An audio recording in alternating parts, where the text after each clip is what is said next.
vocês, obrigada. Prazer em estar aqui de novo na turma de vocês, sintam-se todos extremamente envolvidos aí nesse clima bacana de vocês, de amor, de fraternidade, é isso aí. É trabalhar, né? Quando o trabalhador está pronto, o trabalho aparece, não é isso? Então, que bom que vocês estão se preparando, não, porque vocês já estão preparados, né? Porque chega a vida e faz assim, vai! E aí todo mundo vai lá, vai para a vida, vai trabalhar, não é? Porque tem muita gente aí precisando. Inclusive nós, né? Nós estamos aqui porque nós precisamos. Na verdade, a gente não trabalha para ninguém, a gente trabalha, né? Para cá.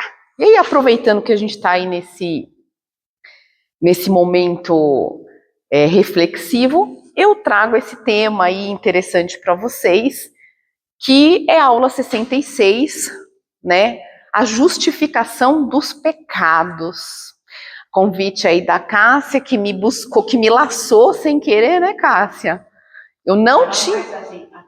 Vamos lá. Agradeço muito, porque ela foi mais uma que nos salvou, porque não tinha ninguém para dar essa aula.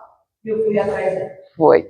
E é um tema, né, não sei se vocês sabem mais ou menos, mas é um tema que a gente tem que, quando a gente está no curso de expositor, e a gente, no finalzinho, escolhe as nossas aulas, né? E essa não foi uma aula que eu escolhi.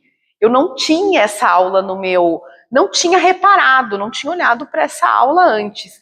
E quando eu fui montar a aula, eu fiquei pensando assim, nessa justificação dos pecados, né? Quando a gente não pensa muito na aula, né, no conteúdo, não se envolve tanto naquele conteúdo, porque existem aulas muito complexas.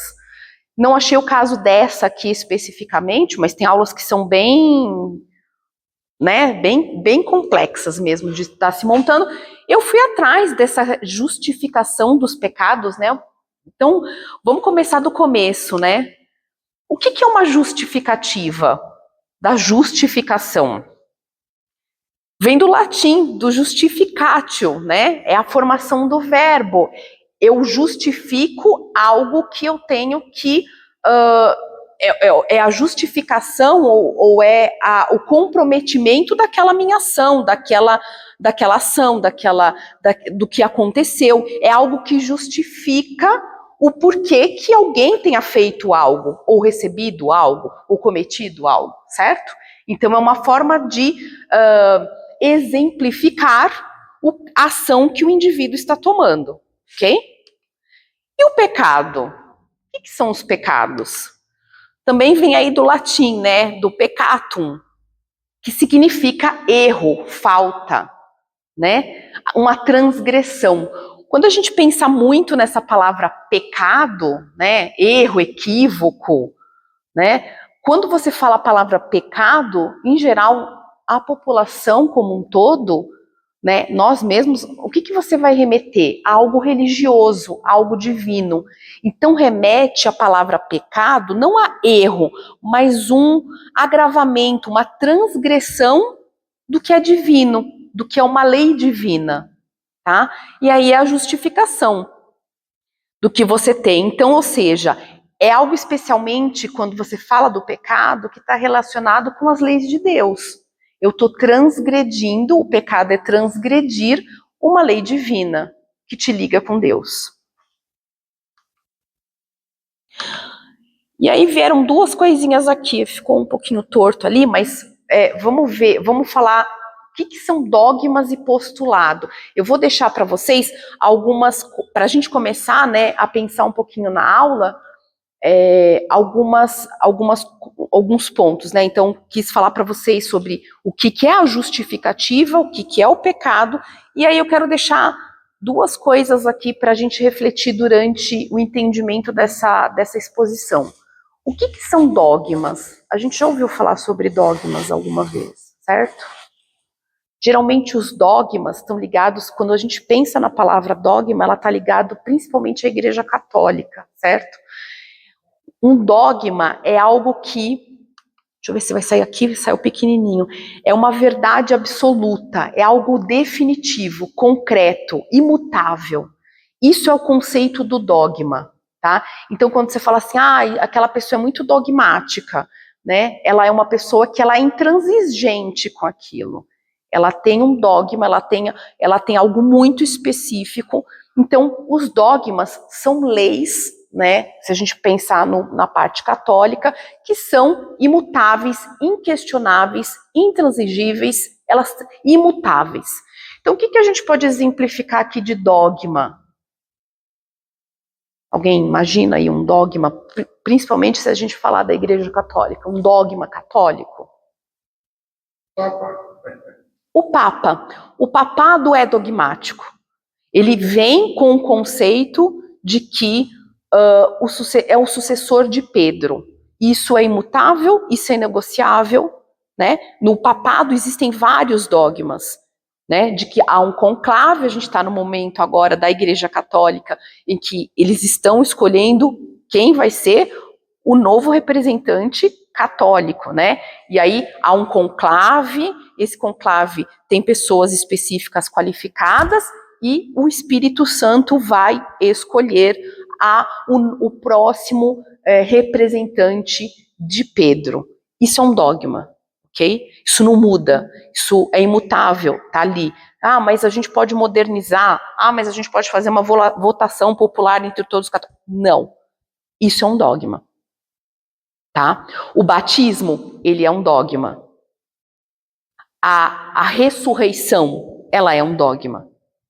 A virgindade de Nossa Senhora, de que ela veio virgem e pura, é um dogma.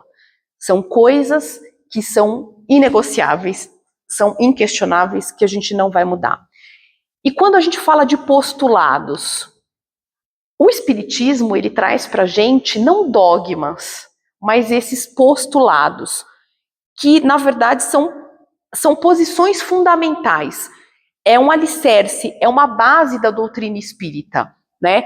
Então é um conjunto de crenças e de princípios que serve como a base, o esteio do que nós acreditamos enquanto espíritas, tá? O que a gente pode falar aqui que é um postulado? A reencarnação, né? A pluralidade dos mundos, né? Um Deus único, certo? A comunicação com os desencarnados. Tudo isso a gente não pode chamar de dogmático, porque a gente já conversou sobre isso no decorrer das traduções, por exemplo, de Allan Kardec, algumas outras coisas. Você não é imutável, é adaptável, e conforme se vai passando ao entendimento daquilo, há alguma interpretação naquilo. Então isso é mais um postulado do que um dogma. Mas, vamos lá, os dois estão representando verdades que duas crenças, duas religiões, dois princípios têm. Uma dogmática no sentido literal da palavra, ou seja, imutável, e a outra é mais um postulado, que é um conjunto de normas, de regras, de leis, que a gente vai se baseando.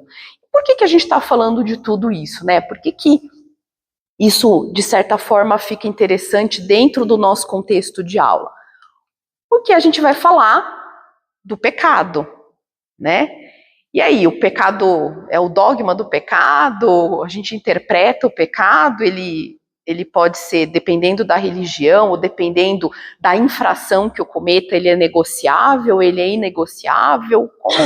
Como que vocês, quando a gente fala em pecado, o que vem na mente de vocês? Dentro do Espiritismo, quando alguém te fala assim, nossa, uma criança chegasse para você e perguntasse assim, o que é pecado? é uma coisa errada. É uma coisa errada. Tudo aquilo que não é da vontade de Deus. Tudo aquilo que não é da vontade de Deus. Eu ia falar que dentro do Espiritismo são os vícios e defeitos. Não é dogmático porque a gente está aqui para melhorá-los, né? Beleza.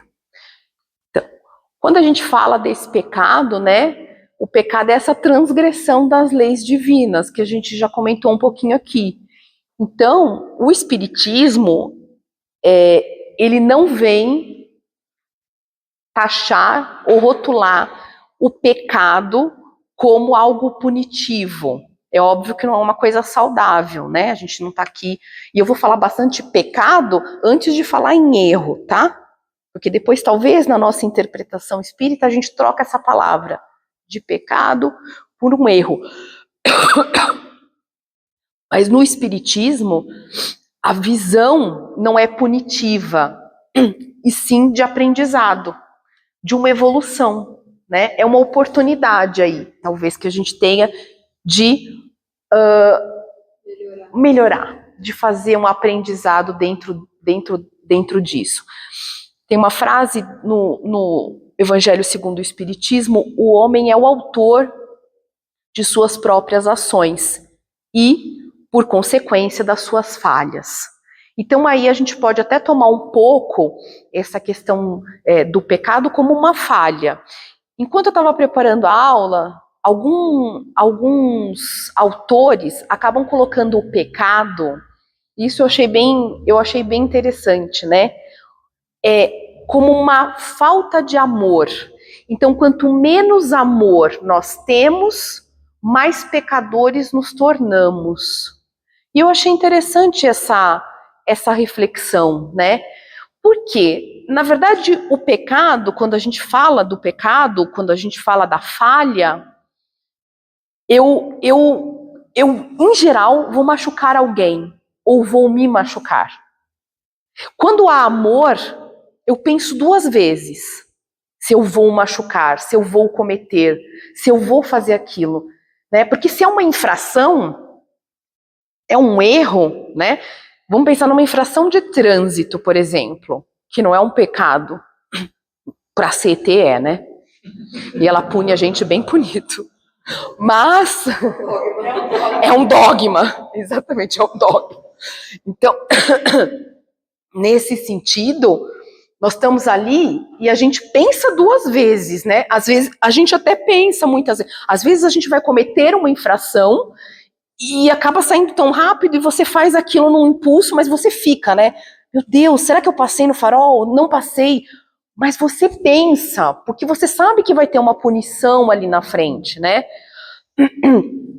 Por quê? Porque às vezes você tem amor ao seu dinheiro, você vai refletir aquilo, porque a punição daquilo vai tornar com que você cause um sofrimento, né? E ele fala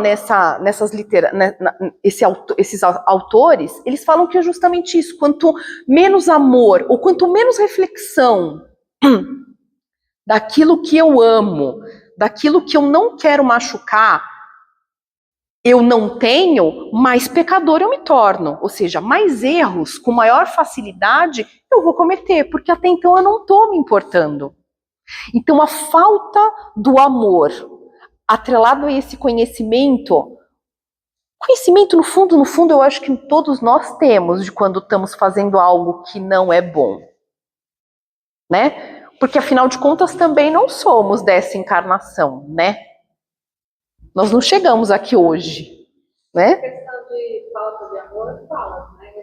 Fala também que não existe o mal, existe a falta do bem. Uhum. Né? Não existe a escuridão, existe a falta de luz. Exatamente. E aí eu achei interessante esse ponto de balanceio dele, né? Eu nunca tinha pensado que o erro ou o pecado, que está lá, né, na Bíblia, que nos afasta de Deus, né, o afastamento, quanto mais a gente se afasta de Deus, mais pecador nós somos. Por quê? Porque essa visão do pecado com Deus, com afastamento, da Bíblia, das leituras aí, pensando na palavra do pecado? Porque justamente quando você para de praticar esse amor a Deus, essa devoção às leis de Deus, que começa pelo próximo, né? Amar a Deus sobre todas as coisas e ao próximo como a ti mesmo. Quer dizer, só nessa definição, se nós pensarmos no amor dessa frase, ela já constitui um monte de vezes que a gente pode deixar de pecar. Porque eu não vou atirar pedra no vizinho se eu não atiraria em mim. Primeiro, porque eu estou me amando. Estou me amando? Então, primeira coisa, eu vou me amar. Então, essa questão do amor com o pecado gera uma série de coisas. Eu não vou trair, porque se eu traio, eu não amo. Porque a quem eu amo, eu não traio. E não só na relação homem e mulher. né? Um amigo, uma crença. Poxa, se eu tenho alguma coisa, um propósito que eu acredito, por que eu vou trair o propósito? Então, quando a gente pensa muitas vezes no pecado, falta a parte do amor. Sobra mais outros sentimentos que a gente tem que analisar, o desejo, a vontade, a ansiedade, o egoísmo, do que o amor. Porque se o amor está presente, não tem o pecado. Tá? É nessa linha filosófica, mais ou menos, que ele põe o pecado como falta de amor. Bom, eu já tinha perguntado para vocês, né, quando a gente fala muito dessa palavra pecado, mas além do pecado, quando a gente pensa no pecado, vem outras palavras na nossa cabeça, além de pecado? Geralmente elas vêm acompanhadas aí de outras coisas. Punição. Que mais? Consequência da mesma coisa. Castigo. Consequências. Então, o pecado, na verdade, é uma ação de erro, certo? E a ação de erro, geralmente, ela vem condicionada com uma culpa, né? O remorso, né? A partir do momento que nós nos conscientizamos do pecado, há uma questão de culpa e um martírio interno, né? Quantas vezes nós chegamos na escola, chegamos ao centro espírita, alguns, né? Mas principalmente na escola.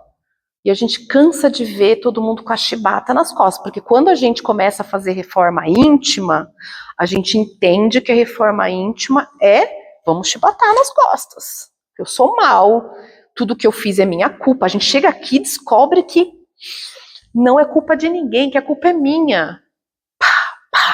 Tá vendo? É tudo minha culpa. Eu que coloquei isso.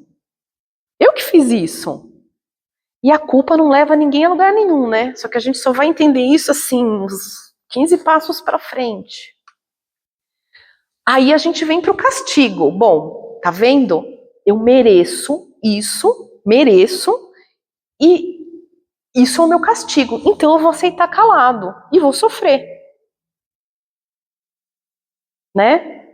Há uma culpa, há um pecado, eu já me conscientizei do pecado, já me senti culpada e agora eu vou aceitar o meu castigo. É isso, eu não tenho o que fazer. Cabe a mim calar e aceitar. E aí vem aquele remorso. Porque daí você já não sabe mais, nesse turbilhão de sentimento, o que a gente está fazendo com a gente mesmo. Né? O remorso, ele vem pela culpa excessiva, ele vem pela consciência dos atos que nós fazemos. Eu vou falar nós, mas vamos pensar assim, né? Principalmente quando a gente fala de remorso, de culpa, de uma série de coisas. Um monte de pessoas e um monte de ações que às vezes aqui para nós é muito leve, mas o mundo aqui fora tá cheio de coisa, né?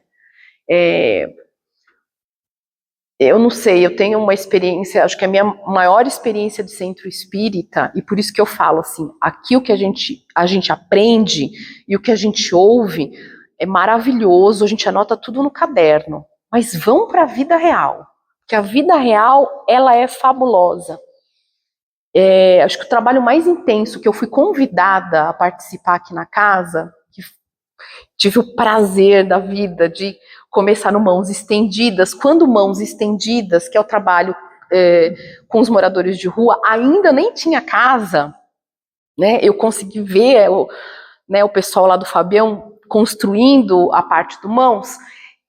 Olha, quem passou por aquela fase viveu experiências absurdamente chocantes, porque você consegue olhar o ser humano sem a roupa, sabe? Sem aquele vestimento da empresa, da universidade.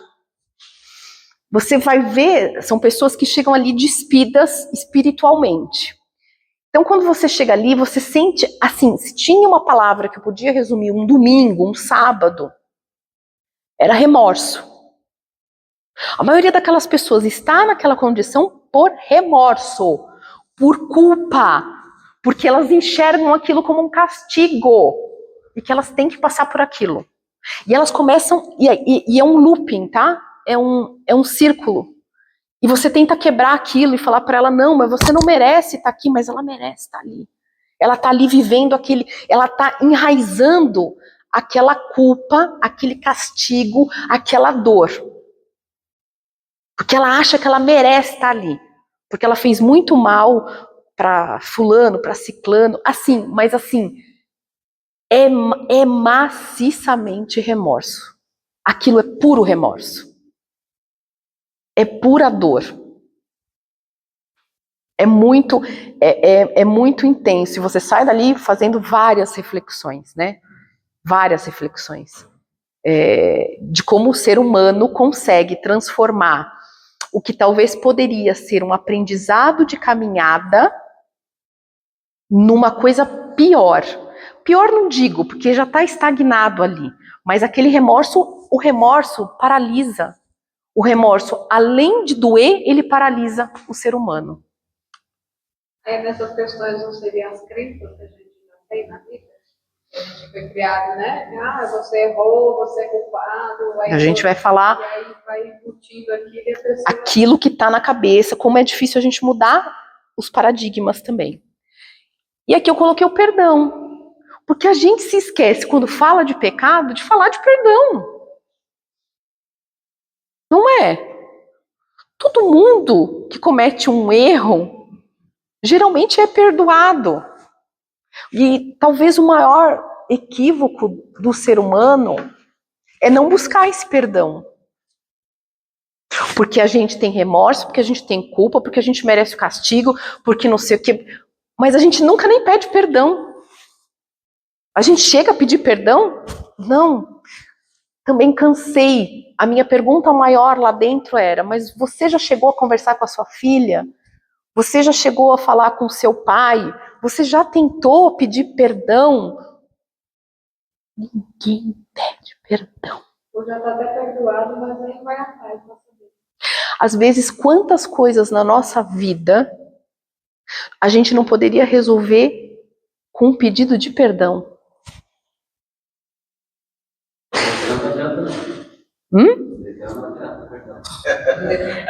Depende, né? Se a gente não pedir...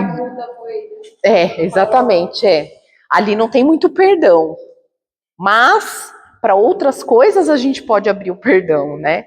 Para muitas coisas, a gente pode ir. E olha lá que, se estiver levando alguém para o hospital, é um perdão. É uma justificativa. Então, assim, para tudo, na verdade, no fundinho, tem um perdão.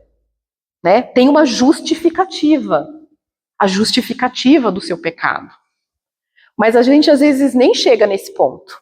A gente para ali, no castigo, na culpa, e para nós tá bom aquilo, por quê? Porque ver os nossos pecados dói demais. E a gente é tão egoísta, o ser humano, eu, você, né? A gente é tão soberbo que a gente acha que assim, acabou, eu errei, eu tô ali, acabou pra mim. E às vezes não é, né? Mas a gente tem humildade, às vezes, de pedir perdão? Às vezes não. E aí, a gente estava falando sobre, né, de onde vem esse conceito todo, então, tão arraigado que nos paralisa lá no remorso, de que a gente é um pecador. Vocês já ouviram essa frase, né? Todos nós nascemos pecadores, né? Todos nós nascemos pecadores. E quando nós aceitamos Jesus, nós começamos o processo de perdão, etc. e tal. Então, isso está arraigado lá no nosso DNA. As crianças, né, já crescem muito escutando, mas isso é pecado. Não, bater na mãe é pecado, bater no pai é um pecado, né? A visão da imagem punitiva de Deus, ela é muito forte e é irrigada na nossa sociedade. Não só na nossa sociedade, né? Tem sociedades como, por exemplo, no Islã, que Deus é extremamente punitivo, extremamente rude, faz uma distinção extrema entre homens e mulheres, né? De quem merece e de quem desmerece. Ou seja, as sociedades, as culturas, de uma forma geral, no decorrer dos tempos, elas são punitivas também. E daí essa visão de que Deus vai te castigar. Aí não seria a questão da lei de Moisés? Lá, ainda estamos nesse processo. E aí, essa remissão dos pecados, ela só acontece se eu fizer uma série de dogmas, se eu estiver ali, se eu for me confessar com o padre, se eu pedir pro bispo, se eu tiver, né, 10 Pai Nossos, e ó, vamos lá, gente. Já nasce batizada, exatamente. E eu vou fazer aqui, e eu não estou dizendo e nem estou criticando que isso esteja errado para algumas culturas. E vejam, nem para algumas pessoas. Eu ouvi de um amigo outro dia assim, eu acho um absurdo essas igrejas evangélicas. Eu acho um absurdo. Porque onde já se viu o cara ir lá pedir dinheiro o pessoal dá. Falei, olha, eu respeito o seu ponto de vista. Mas você sabe que eu acho que é preciso? É preciso. Às vezes é preciso. Sabe por quê? Porque eu entendo que isso, eu não acho que isso é certo. Ok? Não se pede dinheiro jamais em nome de Deus, da espiritualidade, seja do que for.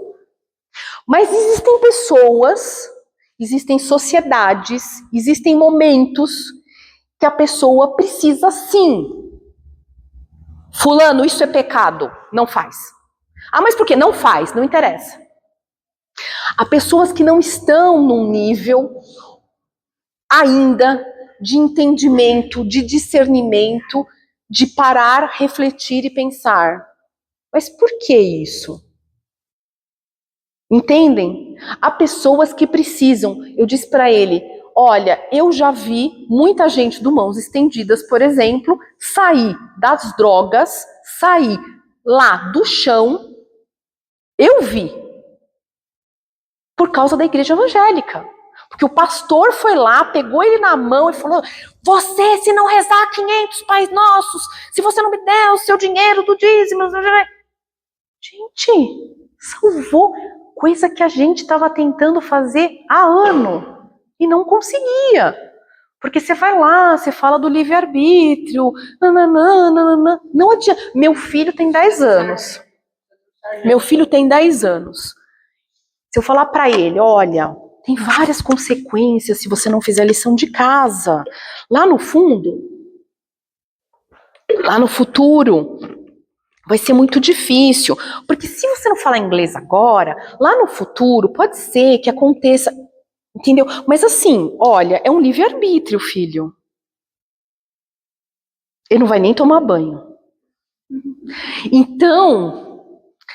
eu penso que Deus, que a espiritualidade, olha para nós como meu filho de 10 anos. Às vezes vai tomar banho, ponto final. Mas por que agora? Não interessa. Vai agora. Não, mas não interessa, vai agora. Então, há momentos e momentos, há pessoas e pessoas, há situações e situações. Falei para ele, aí ele falou assim, eu não tinha pensado nisso. Eu falei, então, você vai no psicólogo? Você toma remédio, não toma? Vai no psicólogo, não vai? Aquele pessoal vai lá e dá dinheiro pro bispo. É tipo um psicólogo. Então, assim, vamos lá. A gente nasce com essa coisa punitiva, né? Essa coisa terrível, que Deus pune. Mas às vezes é necessário. Às vezes a gente está num momento complicado.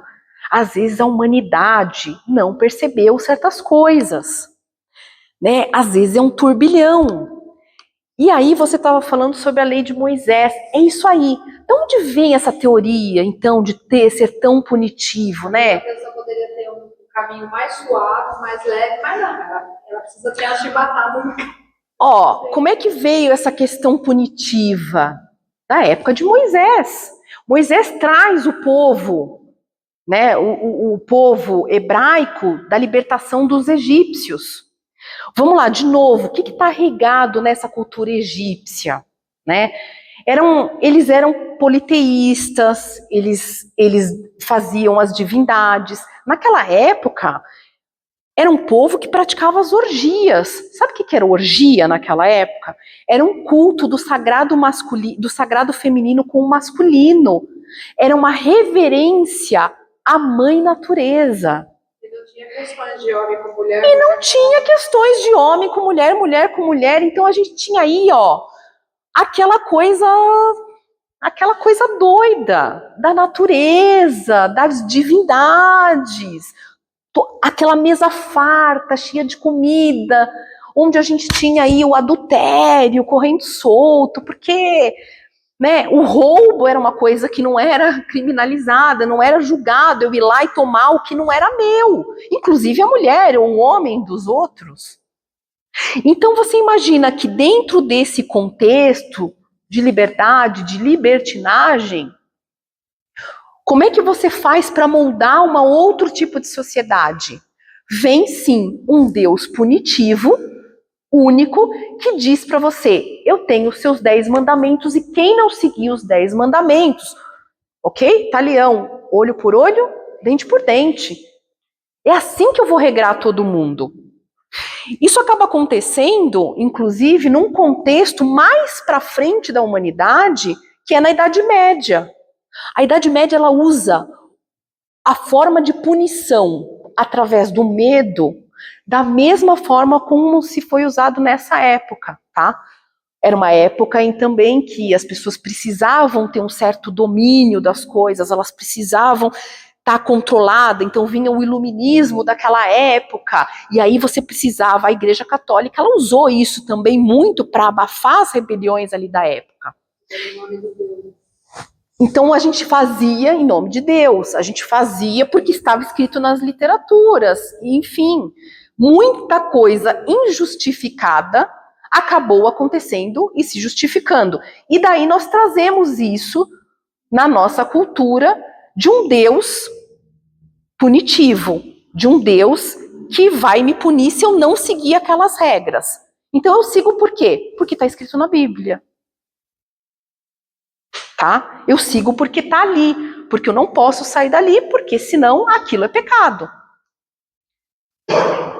Mas aí, claro. De Moisés para cá, a gente teve Allan Kardec. Primeiro Jesus, que tirou essa questão de Deus é punitivo, Deus, e o Allan Kardec que clareou mais as questões. Você acha que a sociedade carrega essa questão de punitivo, mas você acha que a gente não evoluiu muito de Moisés para cá e da Idade Média para cá, espiritualmente falando, para justificar que aquela pessoa precisa receber aquela punição? Eu te falo mais, não é nem de Allan Kardec. Quem veio para dizer uma outra verdade para nós e nos tirar desse estigma do pecado, e comeu ali, mas é Jesus. Sim, Jesus vem com uma outra boa nova, certo? E diz para todo mundo, gente, ele chama a Deus de Pai. Então, mas é a questão da cultura. Você estava tão arraigado naquele tempo, era anos e anos, milênios e tudo, até Jesus Cristo vir, que até aquilo sair... Exato, é algo que você... Hoje a gente não está evoluído o suficiente, ainda existem espíritos que têm que receber esse tipo de punição, que você deu o exemplo da igreja evangélica. Sim. Existem muitos. O que acontece é o seguinte, a gente tem o caminho da evolução. Então, falando aqui da parte espírita, a visão, né, a visão espírita, ela traz, na verdade, algo que Jesus trouxe para nós, né? Ele disse, imagina, eu sou o filho do homem. Ele chama aquele que é o punitivo de pai. Ou seja, ele traz o amor. Mas aí que tá, todo mundo nessa sala tem o mesmo grau evolutivo? Se a gente estivesse na faculdade, todo mundo tem o mesmo background, o mesmo nível de conhecimento? Não, sempre vai ter um que lê mais, outro que estuda mais, outro que faz mais ou menos e outro que cola lá no fundo. Isso. O que acontece? Nada pode ser estigmatizado, né? Nada pode parar. A gente pode demorar mais para evoluir. Tem pessoas, o planeta Terra é uma grande escola, certo? Mas nem todo mundo evolui da mesma forma. Por isso você tem países, você tem culturas onde a mulher ainda é tida como um ser inferior. Talvez nesta cultura nós tenhamos irmãos que estejam chegando de outros planetas menos evoluídos. Mas também nós temos outras partes do planeta onde nós temos outro tipo de irmãos, que inclusive nem precisavam mais vir para cá. Mas eles estão aqui. Por quê? Porque a gente vai se dar a mão e um vai servir de exemplo para subir com o outro. Eu costumo... Tenho uma leitura do... Olha, acho que depois que eu fui mãe e tô gripada, não sei, minha cabeça... Mas as minhas leituras... Ai, meu Deus, eu adoro ele. Ele fala do planeta Chupão. Como é que é o nome? Esqueci. Que é um planeta que ele fala sobre... Ai, gente, eu vou lembrar, até o final da aula eu lembro. E ele fala justamente sobre a evolução dos planetas. E ele fala justamente isso, do momento de transição do planeta, que tem um planeta que chama Planeta Chupão, que ele passa pelos planetas, levando os espíritos que não conseguem evoluir com aquele planeta. E é o que vai acontecer com a Terra, né? Ela vai passar por aquele processo. Então, não. Eu tô até com a capa do livro na minha cabeça e não consigo lembrar Que a Terra, através da energia que ele emite, ela vai atrair espíritos com a energia da Terra. Mas hoje pensa assim, lá no livro ele fala muito assim, eu acho muito didático. Aqui, imagina que aqui é um colégio. A gente tem da primeira ao 8º ano. Do primeiro ao 8º ano. Todo mundo naquela escola está no mesmo grau? Não. Os alunos do primeiro ano não estão no mesmo do 8º ano, mas todo mundo está dentro daquela escola. Então é mais ou menos isso. Nós vamos evoluindo e nós precisamos de uns de algumas coisas, outros de outras, porque nós também estamos aqui num processo de evolução, né? E isso o Espiritismo vem dizendo, né? Olha, pecadores, na verdade, não são pecadores, são seres em evolução. Você vem com uma outra doutrina, que vem uma outra filosofia, que tem uma outra leva de pessoas, que aí já fala assim, não, peraí. Eu não preciso que você chegue aqui para mim, Fernanda, e me diga que isso é pecado ou deixa de ser. Por que é pecado? Né? Porque o pecado também, naquela época, existiam algumas coisas que eram naquela sociedade, na época de Jesus, que era pecado, e que trabalhar de domingo, de sábado, né, o Shabat, era um pecado. É um pecado?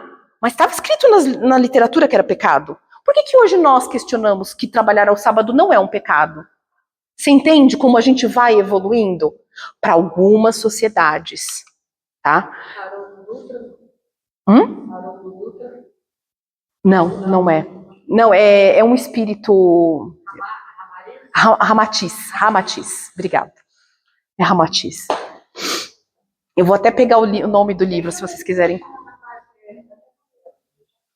Ele fala que o planeta está em evolução, e quem chegar ao grau necessário de evolução vai partir. O restante vai ficar. Eles dizem que o planeta está no momento de transição já há muito tempo, porque o planeta também vai evoluir, ele também, tudo evolui. Agora, a nossa decisão é, ou eu fico, e aí os meus irmãos vão continuar evoluindo. Isso é uma decisão, mas isso engloba todos nós como um todo, mas também as nossas sociedades, onde nós vivemos, entendeu? Tudo isso faz parte de um contexto. E todos eles vão evoluindo, só que tem pessoas que vão evoluir mais rápido e outras que vão ficando para trás, até uma realocação de todo mundo. O Espiritismo, ele traz como uma aceitação de erros, como um processo evolutivo. Então ele vira para mim e fala assim, gente, vamos lá, pecar é cometer um erro. Um erro não é bom, mas você não vai morrer por isso, desde que você sofra os seus processos. Ele vem dizer pra gente sobre... Ops, não tá indo. Sobre o perdão, né? E ele fala, né, aquela coisa, você, se o seu filho, se o seu pai cometesse um pecado, você o expulsaria de casa? Se nós temos a capacidade de perdoar, que dirá Deus? Então, se vós sois, pois, sendo maus, sabeis dar as boas dádivas a vossos filhos, quanto mais o vosso Pai, que está no céu. Se nós temos a capacidade de perdoar, quiçá Deus. Nós desse tamanhico aqui, não perdoamos? Perdoamos. Aqui, ó, um exemplo de remorso transformado em ação. Paulo de Tarso. Está aqui o maior exemplo, quer dizer, né, Saulo, que era o nome dele hebreu porque ele era um judeu, e aí ele foi um dos maiores perseguidores do cristianismo, um dos maiores inquisidores. Ele teve a sua remissão aqui, é São Paulo, o apóstolo de Cristo, escreveu ele foi um dos maiores propagadores, autor de 14 epístolas do Novo Testamento. Quer dizer, o que é pecado? Ele era um pecador, mas ele conseguiu converter o remorso, a culpa, e se tornou um dos maiores discípulos de Jesus, um dos maiores propagadores de Jesus com seus erros. Então, tudo isso nos faz pensar na posição de pecados, de pecadores, de erro e de evolução. A doutrina espírita, para a doutrina espírita, nós não somos culpados pelos nossos pecados. E sim, nós somos responsáveis pelos nossos atos e cientes das nossas consequências. Então a gente sai de um momento de pecadores, do grupo de pecadores, que ainda existe, que ainda é necessário, mas passamos a aceitar essa condição aqui, ok? Que faz com que os nossos pecados ou os nossos erros sejam muito mais conscientes daqueles irmãos que pecam. Pecam porque pecam. Pequei porque está na Bíblia. Não, eu não pequei porque está na Bíblia. Eu pequei porque já me foi dado conhecimento, já me foi provado que é um erro que eu posso recuperar e que eu posso resgatar dentro de mim. Então a lei divina não é punitiva, ela não pune, ela educa.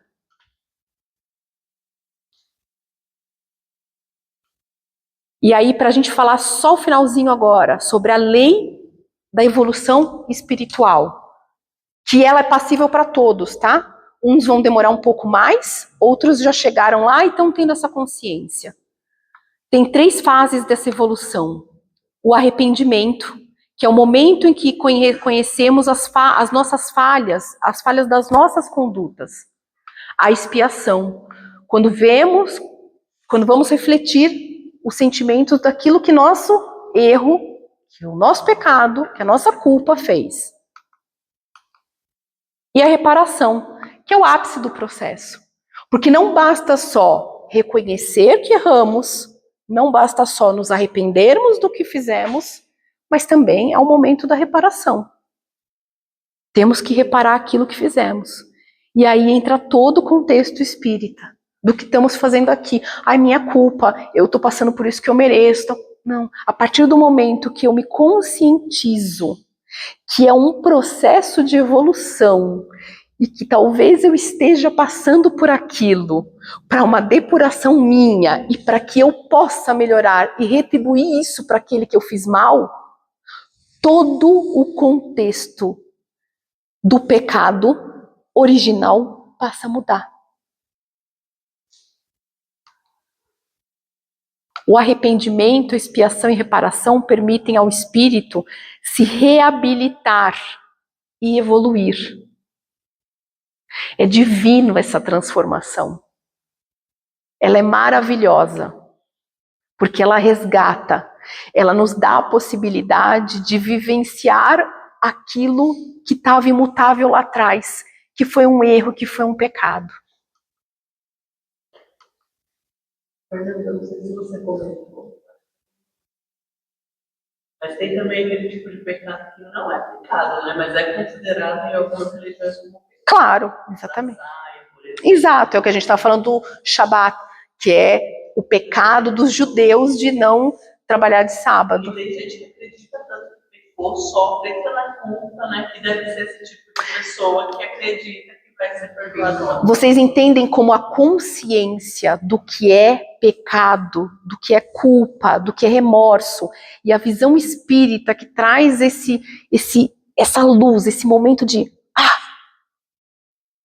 em vez de eu pecar, de eu me punir, em vez de eu rezar loucamente, eu me conscientizo daquilo, eu absorvo aquilo e tento retribuir de outra maneira. Você entende como isso é curativo? Isso é curativo e evolutivo para todo mundo que está. Essa consciência, ela é libertadora para todos que participam do processo.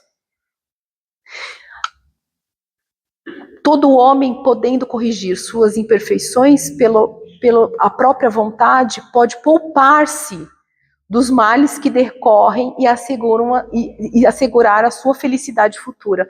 Ou seja, tudo aquilo que a gente tem falado aqui, ou seja, a consciência vai nos assegurar a felicidade, a reflexão do que é um pecado para o que é um erro evolutivo. Ok?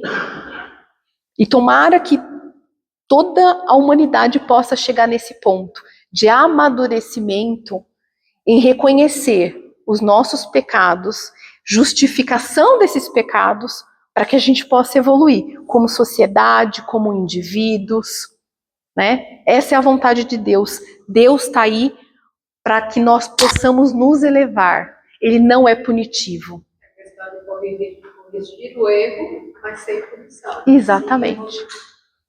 Tá bom? Devolvo a aula agora para vocês. Muito obrigada, de verdade. Obrigada.